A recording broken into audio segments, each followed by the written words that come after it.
Accueilli par une population totalement acquise à sa cause, Jacqueline Loès Oble marche sur Grand Bassam pour la libération de la Côte d'Ivoire. Le choix de Grand Bassam pour le lancement de la campagne de l'élection présidentielle de la candidate indépendante n'est pas fortuit. Durant la colonisation, ici, les femmes ont marché pour libérer leurs maris injustement emprisonnés. C'est justement ce combat que les populations disent reconnaître en Jacqueline Oble, regardée comme l'espoir d'une Côte d'Ivoire défigurée par 10 années de crise. Et ce ne sont pas les atouts qui lui manquent. Première femme ministre de la Justice sous feu le président Félix Houphouët-Boigny, députée d'Abobo, première femme agrégée en droit privé en Afrique noire et professeure titulaire à l'université de Cocody. À 60 ans bientôt, Jacqueline Loès Oble a été épouse pendant 30 ans, mère de 4 filles et 2 arrière-petites-filles.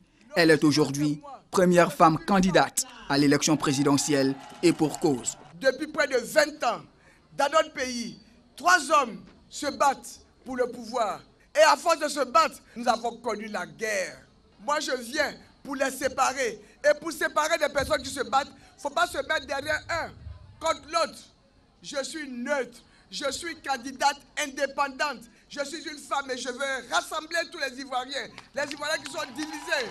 C'est la raison pour laquelle je vous propose tout simplement ce que j'appelais le plan Ivoire de reconstruction. Oui, j'ai un programme de gouvernement. Ne vous trompez pas. Comme hier, les femmes se sont levées pour libérer les hommes qui étaient emprisonnés. Aujourd'hui, hommes, femmes, jeunes, nous devons nous lever pour libérer notre pays. Après Grand Bassam, une tournée de 2 semaines attend Jacqueline Oble et son équipe. 16 régions et 40 villes seront visitées. À chacune des étapes, des propositions pour une Côte d'Ivoire nouvelle et une ambiance comme celle de Grand Bassam attendent les Ivoiriens.